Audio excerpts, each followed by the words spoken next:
Hello students, welcome back to my channel.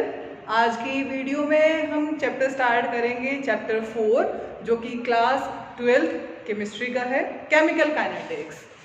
तो सबसे पहले chemical kinetics is a branch of physical chemistry. जो हमारी केमिस्ट्री है बेसिकली उसके 3 पार्ट होते हैं, physical chemistry, inorganic and organic chemistry. तो जो केमिकल काइनेटिक्स है it belong to physical chemistry, जिसके अंदर हम क्या क्या स्टडी करते हैं। We deals with rate of reaction, rate यानी स्पीड, कि जो हमारी रिएक्शन है वो किस स्पीड से चल रही है, फास्ट रिएक्शन है, स्लो रिएक्शन है। तो rate of reaction, speed of reaction हम केमिकल काइनेटिक्स के अंदर पढ़ते हैं। Second, factors affecting rate of reaction.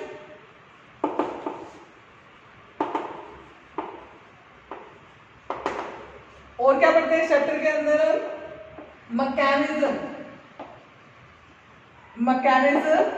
Of a reaction.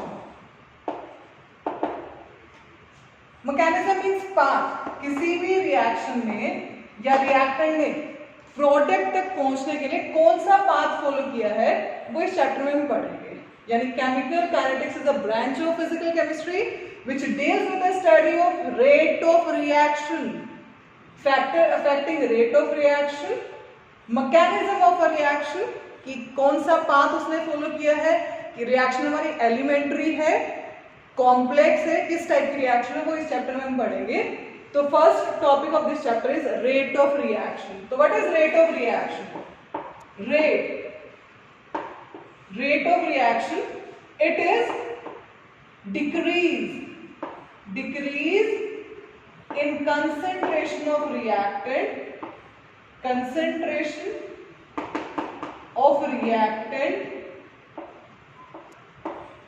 or increase in concentration of product per unit change in time,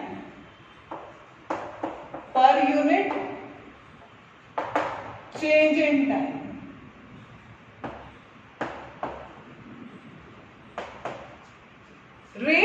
rate को हम speed भी बोलते हैं। हम क्या पढ़ रहे हैं इस चैप्टर में, रेट ऑफ रिएक्शन पढ़ रहे हैं, स्पीड ऑफ रिएक्शन पढ़ रहे हैं। तो जैसे जैसे टाइम जाएगा, जैसे जैसे टाइम होगा, suppose R is reactant and P is product. Suppose initial concentration of reactant with time T 0, जब टाइम टी 0 है तो रिएक्टेंट की जो कंसंट्रेशन है it is 0.5 moles per litre.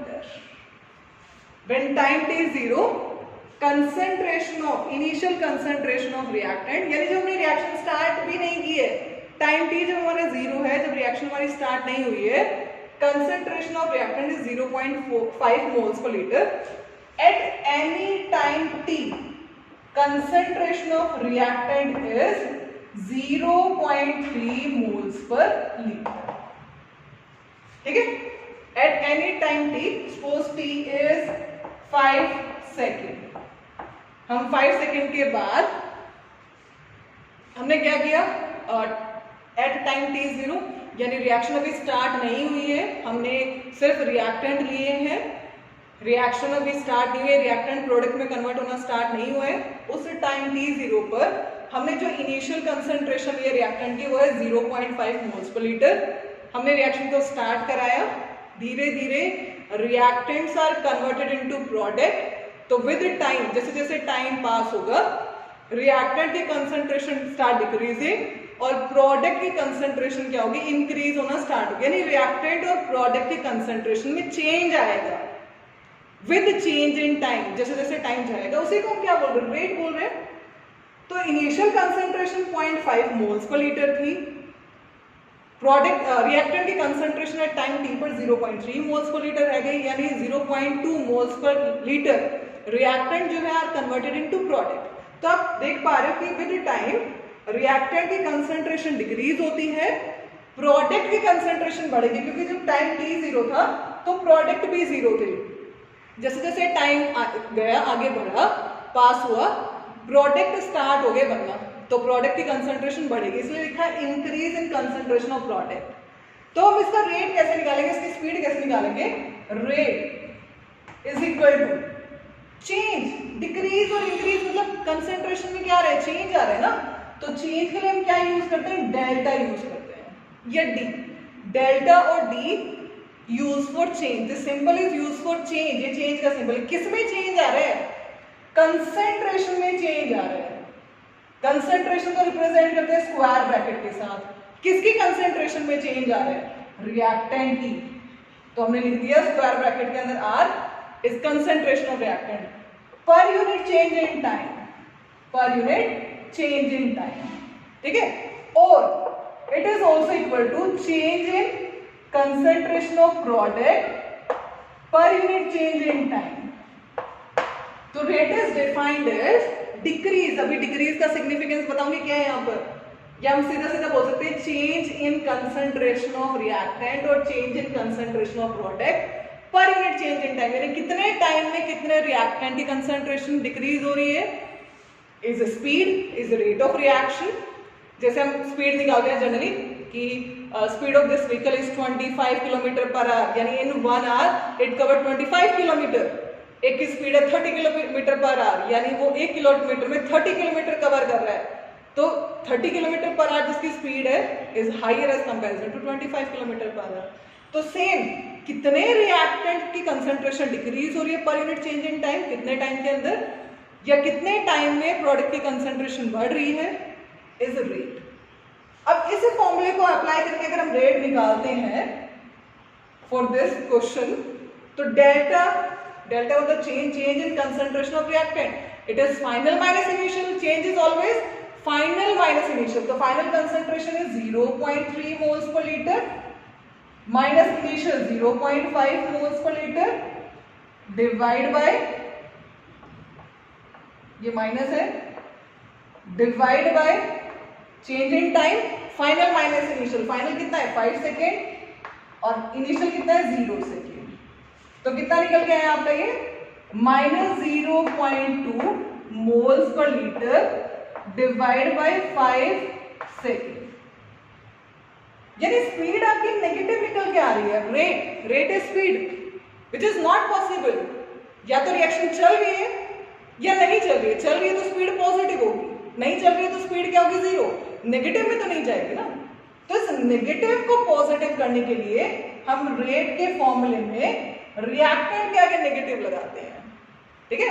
तो जैसे ही यहाँ पे नेगेटिव लग जाएगा, नेगेटिव यहाँ पे क्या शो कर रहे हैं कि रिएक्टेंट की कंसंट्रेशन विद टाइम डिक्रीज होगी, और प्रोडक्ट में हम क्या लगेगा प्लस, तो दिस डिक्रीज इंडिकेट नेगेटिव या नेगेटिव इंडिकेट डिक्रीज, तो दिस नेगेटिव मतलब decrease in concentration of reactant, जब डिक्रीज हो रही है तो चेंज हो रहा है, तो decrease in concentration of reactant per unit change in time, तो दिस नेगेटिव और नेगेटिव क्या हो जाएगा बेटा, पॉजिटिव हो जाएगा। तो सिर्फ स्पीड को, क्योंकि कभी भी स्पीड नेगेटिव नहीं होती है, रेट नेगेटिव नहीं होता है, उसको पॉजिटिव करने के लिए हमने यहाँ फॉर्मूले में क्या लगा दिया, नेगेटिव। तो what is the significance of this negative sign, this negative indicate decrease in concentration of reactant plus increase in concentration of product. जल्दी से नोट डाउन करो, rate, first topic is rate of reaction, it is decrease in concentration of reactant per unit change in time, with the time concentration reactant की decrease हो रही है, तो rate is defined as minus delta R by delta T. It is also defined as increase in concentration of product per unit change in time. तो with change in time या with time product की जो concentration हो क्या होगी, change होगी, increase होगी, तो increase के लिए plus sign और decrease के लिए minus। तो this is rate of reaction, इसे हम रेट ऑफ रिएक्शन बोलते हैं। नेक्स्ट एग्जांपल चूज कर लेते हैं, suppose NH3 decomposition of ammonia example ले रहे हैं, on platinum surface form N2 + 3H2। अब क्वेश्चन आ जाए, write rate expression for this reaction या फॉर डिकम्पोजिशन ऑफ अमोनिया। तो रेट कैसे लिखेंगे, हर रिएक्टेंट और प्रोडक्ट की टर्म में लिख रहे हैं, rate is defined as decrease यानी माइनस, जो स्टोइकियोमेट्री है, this These are stoichiometric coefficient. Stoichiometric coefficient बोलते हैं नंबर्स को, यानी 2 mole ammonia on platinum surface undergo decomposition to form nitrogen, 1 mole nitrogen, 3 mole hydrogen. तो these 2, 1, 3 आर स्टोइचियोमेट्रिक कोफिशिएंट. तो स्टोइचियोमेट्रिक coefficient reciprocal में जाएंगे 1/2.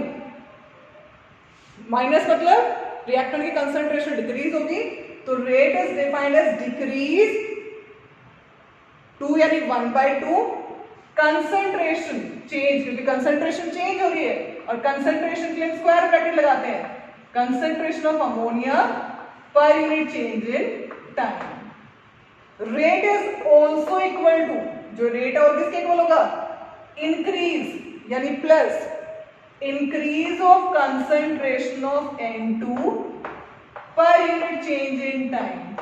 Rate is also equal to, rate और किसके इक्वल है, इंक्रीज प्लस कंसंट्रेशन, ये स्टोइचियोमेट्रिक रेसिप्रोकल में जाएगी 1/3. चेंज किसकी कंसंट्रेशन में चेंज आ रहा है, फिर टाइम हाइड्रोजन की per unit change in time. तो this is rate expression for decomposition of ammonia. ये हमने क्या लिखा है, रेट एक्सप्रेशन लिखा है अमोनिया के लिए.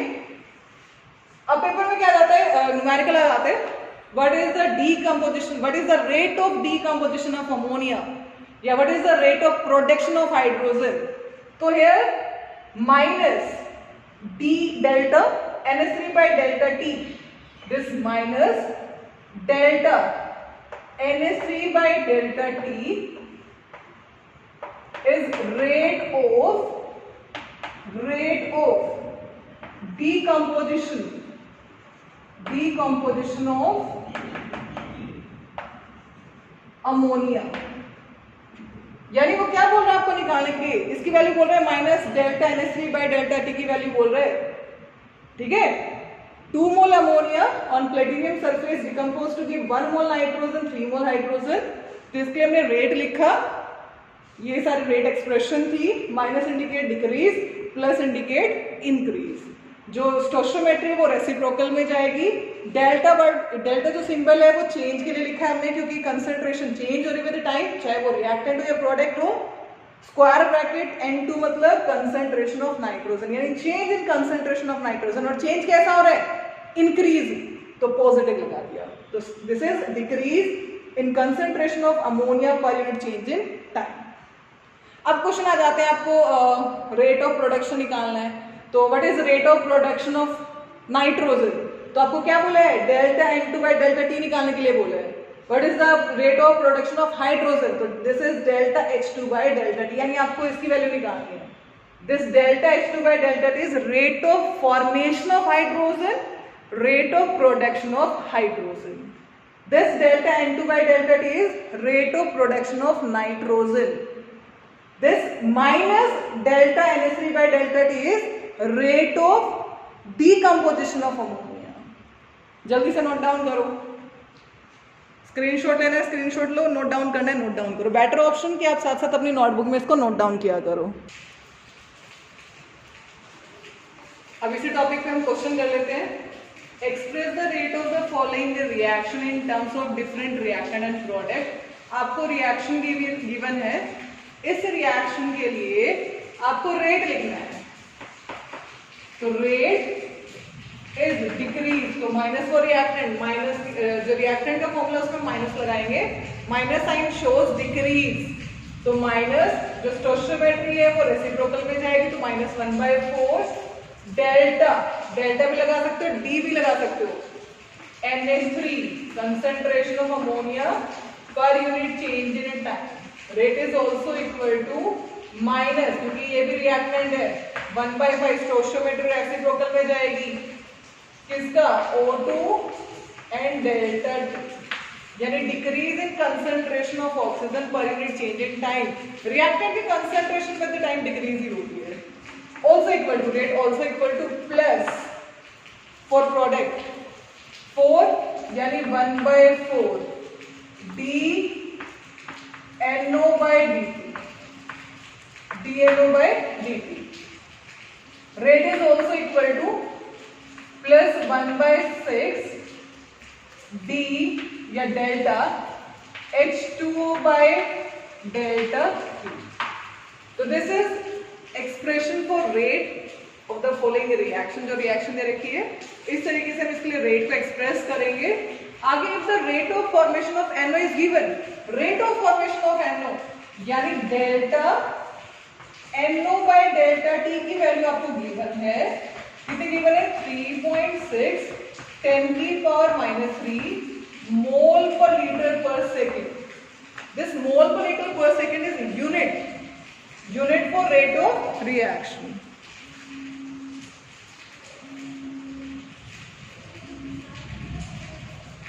ठीक है, 3.6 10 की power -3 mole per liter per second. This mole per liter per second is unit of rate of reaction. तो आपको क्या दे रखा है? ये दे रखा है delta NO by delta T की value is given. Calculate the rate of disappearance of ammonia. तो डिसअपीयरेंस, डिसअपीयर हो रहा है क्योंकि रिएक्टेंट है, तो डिसअपीयर डिकम्पोज के लिए नेगेटिव लगाएंगे तो minus delta NH3 by delta T। ये आपसे पूछा है, इसकी वैल्यू में कैलकुलेट करनी है। Also rate of formation of water, और क्या निकालना है? फॉर्म हो रहा है तो प्लस लगाएंगे। ठीक है, क्या फॉर्म हो रहा है? Water H2O by delta T। इनकी वैल्यूज आपसे पूछी है। ठीक है, तो सबसे पहले हम रेट निकाले थे क्योंकि रेट सबके इक्वल है। रेट इसके इक्वल भी है, रेट इसके इक्वल भी है, रेट इसके इक्वल भी है। तो rate, this rate is equal to 1/4 delta NO by delta T। तो this delta NO by delta T की वैल्यू हमें पता है, rate of production of NO nitrosyl की वैल्यू हमें पता है, तो वैल्यू डालो 1/4 3.6 into 10 की पावर -3 मोल पर लीटर पर सेकेंड। ये वैल्यू निकल के आ गई हमारी रेट। इसको सॉल्व कर लेना, 0.9 आ जाएगा। ठीक है, into 10 की पावर -3। अब हमें क्या निकालना है? हमें निकालना है माइनस DNH3 by dt की वैल्यू। कहां पर है? ये रहा। तो रेट के साथ इसको कंपेयर करो। ठीक है, तो -1/4 DNH3 by dt is equal to rate. किसके इक्वल है? रेट के इक्वल है रेट के इक्वल। लेकिन हमें तो सिर्फ minus DNH delta NH3 by delta T की वैल्यू चाहिए, इसको 4 क्रॉस मल्टीप्लाई कर दो 4। तो रेट की वैल्यू को 4 से मल्टीप्लाई करेंगे, ये सारा रेट है, तो 1/4 3.6 10 की पावर -3 into 4। तो 4 से 4 कैंसिल आउट, कितना आ गया? 3.6 10 की पावर -3 मोल पर लीटर पर सेकेंड। बेटा पीछे डिस्टर्बेंस हो रही है, पानी के बाद आ रही है, रेन हो रही है, बहुत सारी रेनिंग हो रही है। ठीक है, तो माइनस DNH3 dt की वैल्यू आ गई 3.6 10 की पावर -3 मोल पर लीटर पर सेकेंड आ गई। अब हमें निकालना है delta H2 by delta T। कहां पर है? ये रहा। तो रेट के साथ कंपेयर करो, तो plus 1/6 delta H2 by delta T is also equal to rate.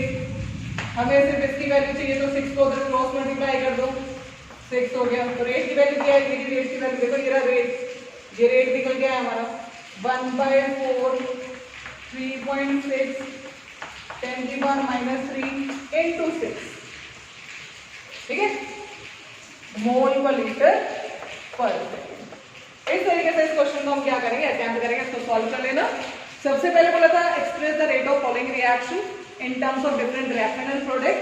तो हमने रेट एक्सप्रेशन लिख दी थी, decrease in concentration of reactant, increase in concentration of product per unit change in time का यूज करके। फिर आपको rate of formation of NO is given, तो delta NO by delta T की value is given minus delta NH3 by delta T और delta H2 by delta T की value आपको find out करनी है। तो उसके लिए हमने सबसे पहले क्या किया? रेट को दिस NO के एक्सप्रेशन के साथ कंपेयर किया, तो यहाँ से रेट की वैल्यू फाइंड आउट की, विच इज इतना निकल गया 0.9 into 10 की power -3 moles per litre per second. इतना छोड़ दो। उसके बाद हमने ये इसकी वैल्यू निकालने के लिए रेट को अमोनिया के साथ कंपेयर किया, अमोनिया के एक्सप्रेशन के साथ कंपेयर किया, तो ये माइनस लगा हुआ है, तो minus delta NH3 by delta T is rate of disappearance of ammonia. comes out to be 3.6 10 की पावर -3 मोल पर लीटर पर सेकेंड। फिर हमने delta H2 by delta T की वैल्यू निकाल दी which is rate of formation of water. इसको solve करो, इसका answer आ जाएगा। जल्दी से नोट डाउन करो या स्क्रीनशॉट लो। नेक्स्ट है unit of rate, rate of reaction. तो रेट क्या होता है? Rate decrease of concentration of reactant और increase of concentration of product per unit change in time. तो कंसंट्रेशन, चेंज इन कंसंट्रेशन की यूनिट क्या होगी? मोल पर लीटर, और टाइम यूनिट क्या होगी? सेकेंड। तो it is mole per litre per second is unit of rate of reaction. Next topic is type of rate of reaction. Rate of रिएक्शन और of two type, average rate, average rate, next is instantaneous rate.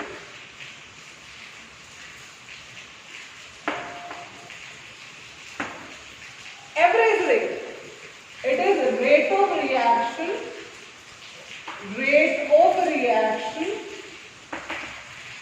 for a particular interval of time.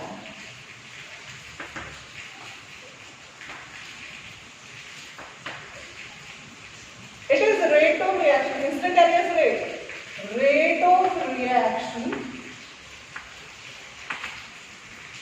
at a particular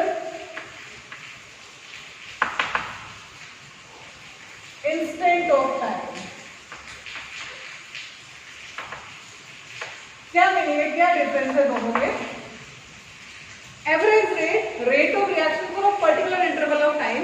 कोई reaction start की T time equal to 0, यानी जब हमारे सिर्फ initial concentration थी reactant की, तो जैसे आप रिएक्शन स्टार्ट करते हो, टीचर ने आपको बोला है, जो आपकी केमिस्ट्री टीचर है उन प्रैक्टिकल करवा रही है आपको लैब में, तो बोला कि हर 5 मिनट के इंटरवल या 5 सेकंड के इंटरवल के बाद आपको क्या करना है? अपने रिएक्शन की स्पीड यानी रेट फाइंड आउट करना है।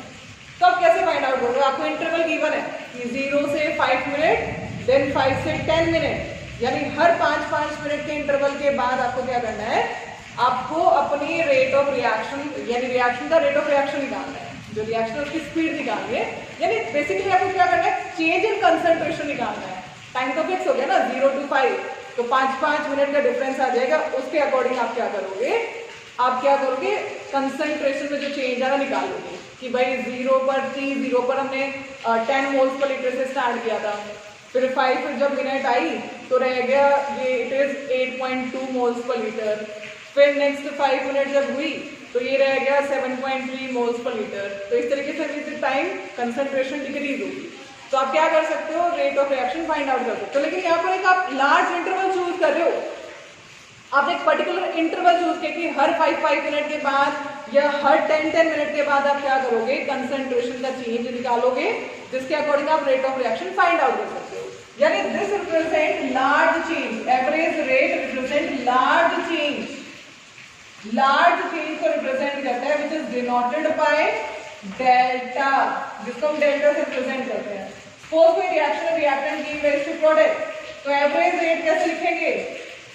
एवरेज रेट लिखेंगे it is minus decrease of concentration of reactant per unit change in time also equal to plus delta P by delta T. Instantaneous rate का क्या meaning है? Particular instant में निकाल लो कि हर एक सेकंड के बाद आपको क्या करना है? चेंज निकाल देना। तो आपको लगा कि हम हर इंस्टेंट में निकाले, जैसे रिएक्शन स्टार्ट हुई फिर से आपने निकाल दिया, जैसे रिएक्शन स्टार्ट हुई फिर से निकाल लो। अब टीचर ने बोला कि हर सेकंड में आपको क्या करना है? कंसंट्रेशन का चेंज फाइंड आउट करना है।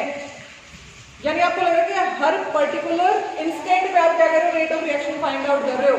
यानी represent small change, represent small change, हर स्मॉल चेंज को ये शो करेगा which is denoted by small t, जिसको हम small t से रिप्रेजेंट करते हैं। सपोज कोई रिएक्शन है, reactant give rise to product, तो उसके लिए इंस्टेंटेनियस रेट हम कैसे लिखेंगे? It is written as decrease of concentration of reactant per unit change in time also plus dp by dt। यानी लार्ज एवरेज जो रेट है वो लार्ज चेंज को रिप्रेजेंट कर रहा है, इंस्टेंटेनियस रेट हर स्मॉल चेंज को शो करेगा। Large change represent by delta, यानी एवरेज रेट को हम डेल्टा से रिप्रेजेंट करते हैं, इंस्टेंटेनियस रेट को हम स्मॉल डी से रिप्रेजेंट करते हैं। ठीक है, is that clear to all? अब क्वेश्चन आता है विच इज प्रेफर्ड, किसे हम प्रेफरेंस देंगे, इंस्टेंटेनियस रेट को, एवरेज रेट को? भाई एवरेज रेट एक लार्ज इंटरवल, टीचर ने बोला कि हर हाफ एन आवर के बाद आप क्या करना, रेट ऑफ रिएक्शन, कोई रिएक्शन आपकी स्लो है, धीरे चल रही है, तो आपको बोला कि हर हाफ एन आवर के बाद यानी 30 मिनट के बाद आप चेंज इन कंसंट्रेशन निकालना है ना। यहाँ पे बोला हर पर्टिकुलर इंस्टेंट में निकालना, तो करेक्ट जो डाटा आएगा वो इंस्टेंटेनियस रेट का आएगा, जहां पर भी रिएक्शन की स्पीड डिक्रीज हुई, इंक्रीज हुई, आप हर एग्जैक्ट पॉइंट रेट के रिगार्डिंग फाइंड आउट कर पाओगे using instantaneous rate. Where is an average rate, आप लार्ज इंटरवल देख रहे हो तो हो सकता है कि बीच में जो रिएक्शन है वो स्लो हो जाए, कहीं पर फास्ट हो जाए, कहीं स्लो हो जाए, मॉडरेट हो जाए, है ना। तो एक्यूरेट जो रिजल्ट निकल के आता है, एक्यूरेट जो रिएक्शन का रेट निकल के आता है वो इंस्टेंटेनियस रेट से निकल के आता है, इसलिए इंस्टेंटेनियस रेट इज बेस्ट या is preferred over average rate. Is that clear to all? Unit की दोनों की सेम रहेगी, मोल पर लीटर पर सेकेंड, मोल पर लीटर, यूनिट सेम, मोल पर लीटर पर सेकेंड, मोल पर लीटर पर सेकेंड। क्या बताया मैंने? Why instantaneous rate is preferred over average rate, क्यों preference दी जाती है, क्यों it is important, instantaneous rate is important? क्योंकि instantaneous rate में आप हर पर्टिकुलर इंस्टेंट पे निकाल रहे हो, स्मॉल चेंज देख रहे हो, तो जहां पर भी रिएक्शन की स्पीड डिक्रीज होगी, इंक्रीज होगी, आप तभी फाइंड आउट कर पाओगे। लेकिन एवरेज रेट में आप लार्ज इंटरवल देख रहे हो कि 30 मिनट का इंटरवल देख रहे हो, सपोज 10 मिनट के बाद रिएक्शन की स्पीड डिक्रीज हो जाए, फिर इंक्रीज, फिर मॉडरेट हो जाए, तो आप एक्यूरेट डाटा नहीं फाइंड आउट कर पाओगे ना। इसी वजह से instantaneous rate is preferred over average rate. जल्दी से नोट डाउन करो बच्चे। नेक्स्ट टॉपिक है factors affecting rate of reaction. तो इस चैप्टर में अभी तक हम टॉपिक कर चुके हैं रेट एक्सप्रेशन लिख चुके हैं, हम न्यूमेरिकल किया हमने रेट ऑफ रिएक्शन पर, यूनिट पढ़ी है रेट ऑफ रिएक्शन की, types of rate of reaction पढ़ा है, फिर why instantaneous rate is preferred over average rate, या why instantaneous rate is better than average rate. Next topic is factors affecting rate of reaction, कि कौन कौन से factors हैं जो रेट ऑफ रिएक्शन को अफेक्ट करते हैं। तो सबसे पहला फैक्टर है nature of reactant, nature of reactant. तो सिंपली अगर सिंपल लैंग्वेज में हम रिएक्शन की बात करें तो रिएक्शन होती क्या है, रिएक्टेंट की पुरानी बॉन्ड टूटती है, रिएक्टेंट्स के बीच में कोलिजन होता है, then new bond formation takes place. Example दे रही हूं, सपोज ये कोई रिएक्टेंट है A2, B2 भी रिएक्टेंट है और ये फॉर्म करे 2AB, तो कैसे बनेगा 2AB? सबसे पहले A और A और दिस B और B के बीच की बॉन्ड टूटेगी, तब A और B के बीच में अट्रैक्शन होगी। अब अट्रैक्शन कैसे होगी? जब A B के साथ कोलाइड करेगा, यानी फर्स्ट स्टेप में A और A के बीच में और B और B के बीच में पुरानी bond, old bonds are broken, then A और B आपस में क्या करेंगे? कोलाइड करेंगे, टकराएंगे, then new bond formation takes place. This is simply a chemical reaction, ये हमारी केमिकल रिएक्शन है। तो भी बोला कि पहले बॉन्ड्स आर ब्रोकन। अब नेचर ऑफ रिएक्टेंट यानी डिपेंडिंग अपॉन बॉन्ड कि रिएक्टेंट के बीच में किस टाइप की बॉन्ड है, reactant are of two type, covalently bonded and ionically bonded. यानी हमारे सबसे पहले अगर रिएक्शन की आप बात कर रहे हो, रिएक्शन की स्पीड की बात कर रहे हो, तो सबसे पहला रिएक्शन का स्टेप होता है ओल्ड बॉन्ड्स आर ब्रोकन। जो ओल्ड बॉन्ड है वो टूटती है, तो जब ओल्ड बॉन्ड टूट रही, जितना फास्ट बॉन्ड टूटेगी उतनी फास्ट रिएक्शन होगी। तो आयोनिकली बॉन्डेड जो कंपाउंड है, जो रिएक्टेंट है, ब्रोकन फास्टर।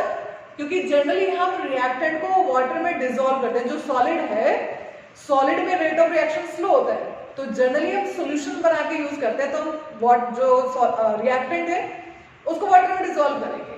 तो आपने कोवैलेंट को वाटर में डिसॉल्व किया, आयनिकली बॉन्डेड कंपाउंड को वाटर में डिसॉल्व किया, तो यू विल ऑब्जर्व कि ionically bonded compound dissociate to give ion faster as comparison to covalently bonded ions. तो इसमें आयंस यानी सब बॉन्ड जो फास्ट क्लीव होगी, क्योंकि ionic compound get dissociated in water and give ions. तो आयनिकली बॉन्डेड कंपाउंड का जो rate of reaction is faster as comparison to covalently bonded compound. I think I hope आपको कोई पॉइंट क्लियर हो गया होगा।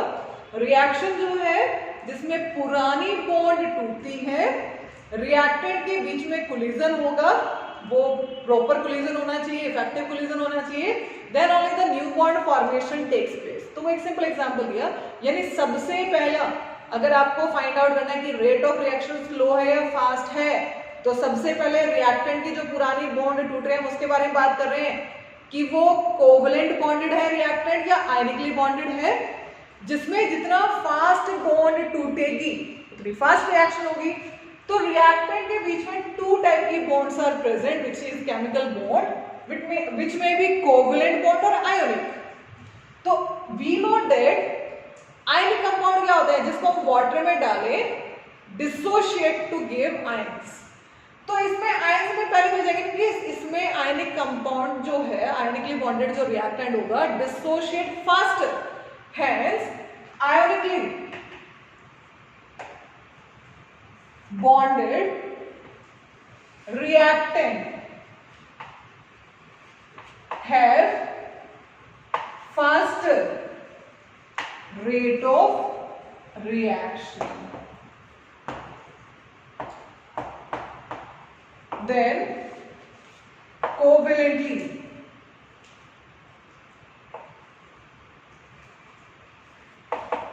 bonded reactant, as ionic compound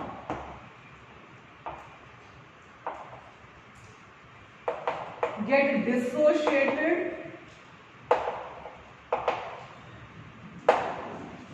and gives ions in water। ठीक है, ये फर्स्ट फैक्टर है जो बताता है कि आयनिकली बॉन्डेड कंपाउंड जो है जब उसको वाटर में डालेंगे डिसोशिएट होगा फास्ट और क्या देगा, हमें आयंस प्रोड्यूस करेगा। क्योंकि फर्स्ट स्टेप जो रिएक्शन का है उसमें पुरानी बॉन्ड टूटती हैं, तो बॉन्ड जो है वो टू टाइप की है, कोवैलेंट और आयनिक। अगर रिएक्टेंट में आयनिक बॉन्ड है वो फास्ट क्लीव होगी, क्योंकि जब हम आयनिकली बॉन्डेड कंपाउंड को वाटर में डालेंगे दे डिसोशिएट टू गिव आयन, क्योंकि वाटर का डाइलेक्ट्रिक कांस्टेंट हाई होता है, जिसकी वजह से वो सभी आयनिक कंपाउंड की बॉन्ड क्लीवेज में रिस्पॉन्सिबल है। तो वो सभी आयनिक कंपाउंड की बॉन्ड को डिसोशिएट करवाएगा। तो बॉन्ड किसमें फास्ट टूट रही है, आयनिकली कंपाउंड में, आयनिकली बॉन्डेड कंपाउंड में। Hence rate of reaction is faster for ionically bonded compound as comparison to covalently bonded compound. जल्दी से नोट डाउन करो, सेकेंड फैक्टर पे मूव करते हैं। Next, second factor which affect rate of reaction is concentration of reactant। तो concentration of reactant किस तरीके से rate of reaction को affect करेगा, एक एग्जांपल से आपको समझाती हूँ। मान लो आपकी क्लास के अंदर 10 स्टूडेंट हैं और सेम एक और क्लास है जिसमें 50 स्टूडेंट है, सेम वॉल्यूम की एक और क्लास है जिसमें 50 स्टूडेंट है और एकदम अर्थक्वेक आ जाता है, तो टीचर बोलती है बेटा जल्दी से भागो क्लास में से। ठीक है, तो जब जितनी ज्यादा क्राउडिंग होगी क्लास में, जितनी ज्यादा स्ट्रेंथ होगी क्लास की, उतने ज्यादा चांस है कि बच्चे एक दूसरे के साथ कोलाइड करेगा, है ना। यानी अगर हम बात करें 10 स्टूडेंट वाली केस की, जहाँ पे क्लास में सिर्फ 10 स्टूडेंट है, वहां पर जब बच्चा भागेगा तो जो कोलिजन है, एक दूसरे के साथ टकराने वाले जो चांस है वो कम हो जाएगी, यानी probability of collision decreases. Where जहाँ पे 50 स्टूडेंट यानी स्ट्रेंथ ज्यादा है, बच्चे ज्यादा हैं, वहां पर कोलिजन प्रोबेबिलिटी बढ़ जाएगी, टकराने की प्रोबेबिलिटी बढ़ जाएगी। तो सेम यहाँ पर इसके साथ कोरिलेट करेंगे कि रिएक्शन मैंने क्या बताई कि पुरानी बॉन्ड टूटती है, रिएक्टेंट के बीच में कोलिजन होगा, then new bond formation takes place. तो पुरानी बॉन्ड को हमने फर्स्ट फैक्टर में एक्सप्लेन कर दिया, पुरानी बॉन्ड जो टूटती है कि अगर हमारे रिएक्टेंट के बीच में आयोनिक बॉन्ड है या कोवलेंट बॉन्ड है तो आयोनिकली बॉन्डेड जो रिएक्टेंट उनको फास्टर रेट ऑफ रिएक्शन, क्योंकि वो डिसोशिएट हो जाते हैं अपने आप वाटर में, तो हमें आयंस फास्ट मिलेंगे, तो वो आयंस फास्ट कोलाइड करेंगे, then fast reaction takes place. अब सेकेंड फैक्टर है कंसेंट्रेशन। तो मान लो आपने 100 मिलीलीटर का बीकर लिया है और उस 100 मिलीलीटर में 1 ग्राम रिएक्टेंट को 100 मिलीलीटर वाटर में डिसॉल्व कर दिया। 1 ग्राम ए एंड 1 ग्राम बी को 100 मिलीलीटर वाटर में डिसॉल्व करके रखा है। सेम ये वाली केस हमने लिया है। एक दूसरा केस लिया आपने जिसमें आपने 100 मिलीलीटर वाला क्या लिया, बीकर लिया है। सिमिलरली उसमें आपने 5 ग्राम ए और 5 ग्राम बी को 100 मिलीलीटर वाटर में डिसॉल्व कर दिया है। तो बॉन्ड टूटने का तरीका हमने दोनों में आयनिकली बॉन्डेड कंपाउंड लिए हैं, तो दोनों की कंडीशन हम सेम लिए क्योंकि रिएक्टेंट सेम है, सपोज तो डिसोशिएट होकर आयन दे दिया। अब सेकेंड हम जो फैक्टर को कंपैरिजन कर रहे हैं, क्योंकि जब आयंस में डिसोशिएट हो जाएगा तो वो इंटरमीडिएट एक दूसरे के साथ कोलाइड करेंगे, तो प्रोबेबिलिटी ऑफ कोलिजन या रेट ऑफ कोलिजन किस केस में ज्यादा होगा, जहां पर कंसंट्रेशन ज्यादा होगी वहां पर रिएक्टेंट के बीच में कोलिजन हो, ये वाला चांस क्या होगा, ज्यादा होगा। यानी कंसंट्रेशन ऑफ रिएक्टेंट में rate of reaction is directly proportional to the concentration of reactant।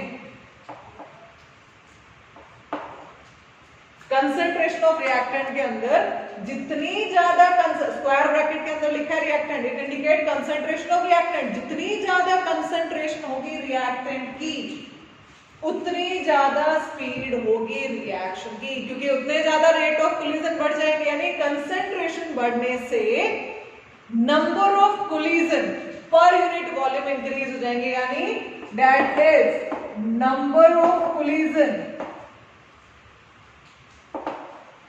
per unit volume increases with increase of concentration, with increase of concentration, with increase of concentration। जब concentration बढ़ाते हैं तो concentration बढ़ाने से उस volume के अंदर नंबर ऑफ कोलिजन बढ़ जाएंगे, जिसकी वजह से नई बॉन्ड बनने के चांस बढ़ जाएंगे, तो रेट ऑफ रिएक्शन इंक्रीजेस। इस फैक्टर को डिटेल में एक्सप्लेन किया था इन रेट लॉ। रेट लॉ के अंदर हम इसको डिटेल में पढ़ेंगे, अभी हम सिर्फ ब्रीफ एक्सप्लेनेशन पढ़ रहे हैं फैक्टर्स की। तो कंसंट्रेशन ऑफ रिएक्टेंट, जितनी ज्यादा कंसंट्रेशन होगी रिएक्टेंट की उतनी ज्यादा स्पीड होगी रिएक्शन की, क्योंकि कंसंट्रेशन बढ़ने से number of collision per unit volume बढ़ जाएंगे, जिसकी वजह से speed also increases. Third factor, surface area. Surface area किस तरीके से रेट ऑफ रिएक्शन को डिसाइड करेगा? अच्छा, एक सिंपल एग्जांपल से समझाती हूँ। आपने क्रिस्टल शुगर देखी होगी आपके घर में, जिसको हम चीनी बोलते हैं नॉर्मल लैंग्वेज में, और एक पाउडर शुगर जिसको बूरा बोला जाता है। तो आपको क्या करना है, 100 मिलीलीटर वाटर लेना है और दोनों में 1 ग्राम, एक में 1 ग्राम क्रिस्टल शुगर डालनी है और एक में 1 ग्राम पाउडर शुगर डालनी है। तो you will observe rate of dissolution is higher in powder sugar as comparison to crystal sugar, क्योंकि पाउडर शुगर जैसे आप पाउडर बनाते हो तो पाउडर शुगर का सरफेस एरिया बढ़ जाता है, जिसकी वजह से rate of dissolution also increases. Similarly जो रिएक्टेंट है, अगर आप रिएक्टेंट को ले रहे हो सॉलिड फॉर्म में और उसको डिसॉल्व करना चाह रहे हो, रिएक्शन को फास्ट करना चाह रहे हो, क्योंकि जनरली हम सॉल्यूशन फॉर्म में रिएक्शन लेते हैं, एक्वस फॉर्म में लेते हैं या लिक्विड फॉर्म में लेते हैं या सॉल्यूशन फॉर्म में लेते हैं to increase rate of reaction. तो एक आपने बड़ा पीस लिया है, एक आपने उसको क्रश करके ले लिया है, तो क्रश करने से, पाउडर फॉर्म बनाने से सरफेस एरिया बढ़ जाता है, जिसकी वजह से rate of reaction also increases. तो surface area, with increase of surface area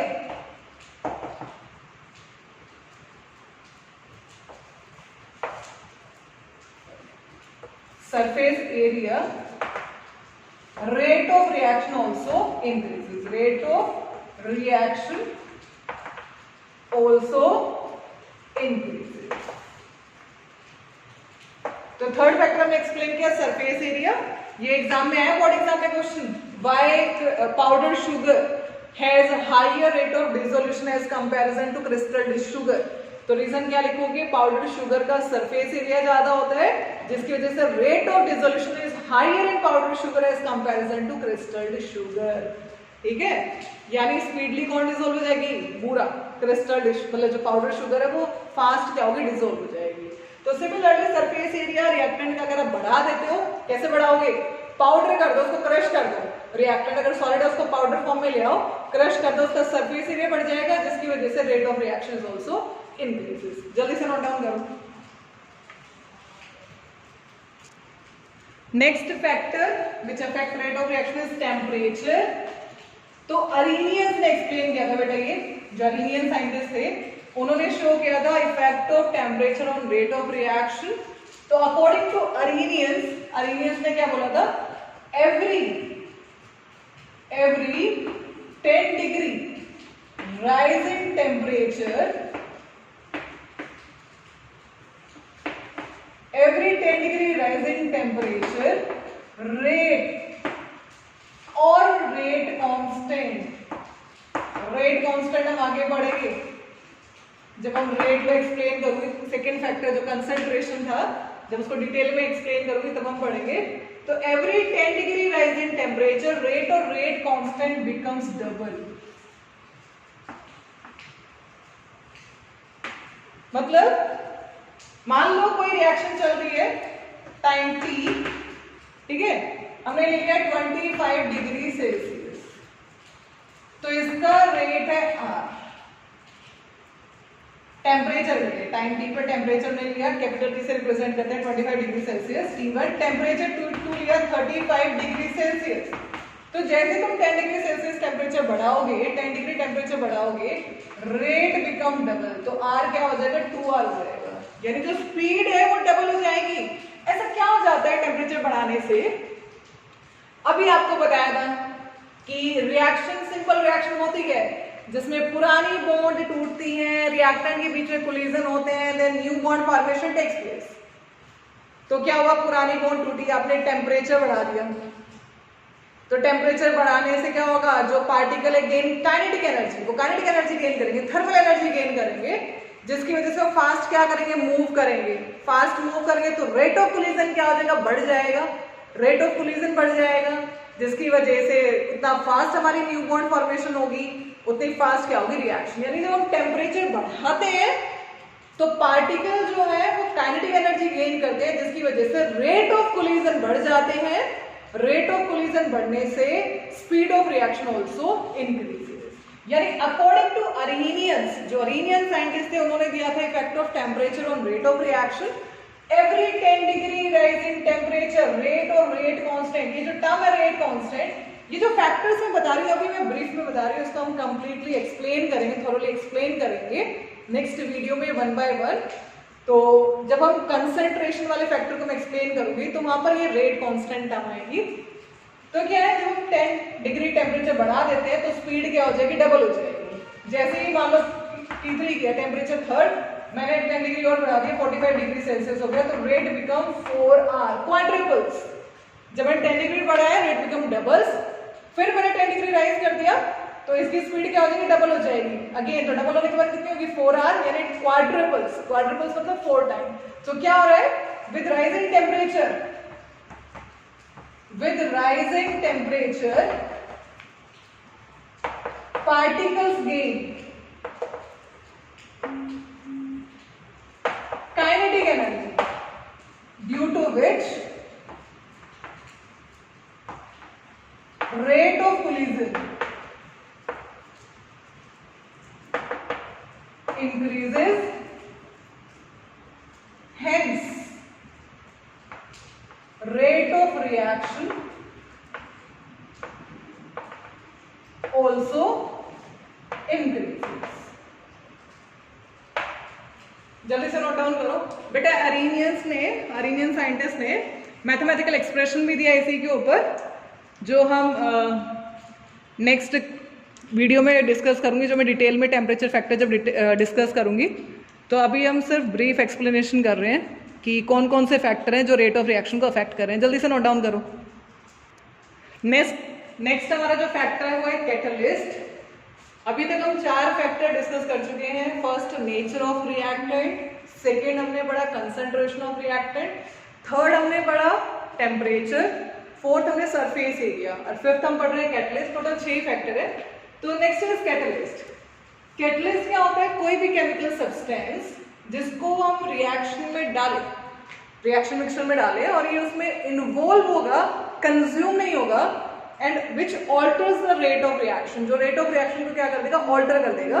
कुछ रिएक्शन बहुत फास्ट होती है तो उनकी स्पीड को स्लो करने के लिए भी कैटलिस्ट को यूज किया जाता है। कुछ रिएक्शन बहुत स्लो होती है, उनको फास्ट करने के लिए भी हम कैटलिस्ट को यूज करते हैं। एक सिंपल एग्जांपल, जो हमारी बॉडी है, बॉडी के अंदर एंजाइम्स होते हैं which are biological catalyst. Suppose हमारी बॉडी में कोई भी एंजाइम नहीं है, यानी कोई भी बायोलॉजिकल कैटलिस्ट प्रेजेंट नहीं है, तो जो फूड हम खा रहे हैं उस फूड को डाइजेस्ट होने में अराउंड 50 to 60 ईयर्स लगेंगे, जो कि सिंपली 7 to 8 आवर में कंप्लीट डाइजेस्ट हो जाता है इन प्रेजेंस ऑफ एंजाइम। यानी जो कैटलिस्ट हैं, जो एंजाइम्स हैं, वो 10⁻10 टाइम्स रिएक्शन की स्पीड को इंक्रीज कर देते हैं। तो catalyst are those chemical substance which alters the rate of reaction, which increases the rate of reaction. ठीक है, उन्हें हम क्या बोलते हैं? कैटलिस्ट बोलते हैं। तो कैटलिस्ट डालने से क्या होगा? जनरली बेसिकली हम रेट ऑफ रिएक्शन बढ़ाने के लिए यूज करते हैं, लेकिन आप यूज करोगे वर्ड ऑल्टर। ऑल्टर मतलब इंक्रीज भी कर सकता है और डिक्रीज भी कर सकता है। जनरली हम यूज करते हैं to increase the rate of reaction. तो catalyst lowers the activation energy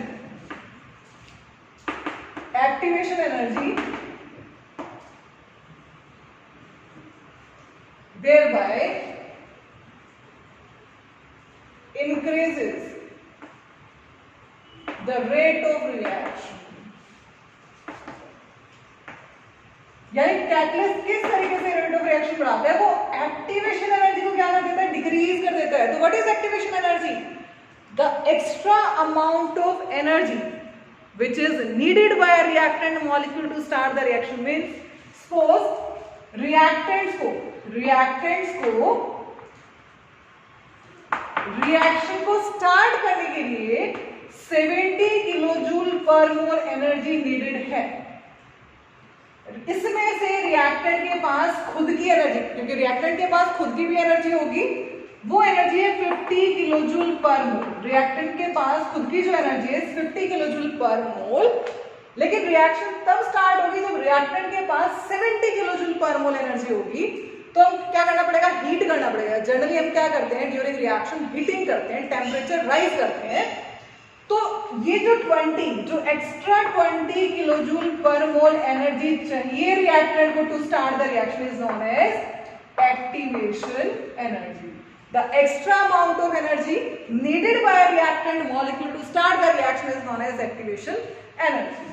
तो ये कैटलिस्ट क्या करते हैं? जब हम रिएक्शन मिक्सचर में डालते हैं तो ये कैटलिस्ट उस रिएक्शन मिक्सचर में रिएक्टेंट की एक्टिवेशन एनर्जी को डिक्रीज कर देता है, जिसकी वजह से ज्यादा रिएक्टेंट इस एनर्जी बैरियर को क्रॉस करते हैं and they will form product, यानी रेट ऑफ रिएक्शन इंक्रीज। इस फैक्टर को भी डिटेल में पढ़ेंगे हम नेक्स्ट।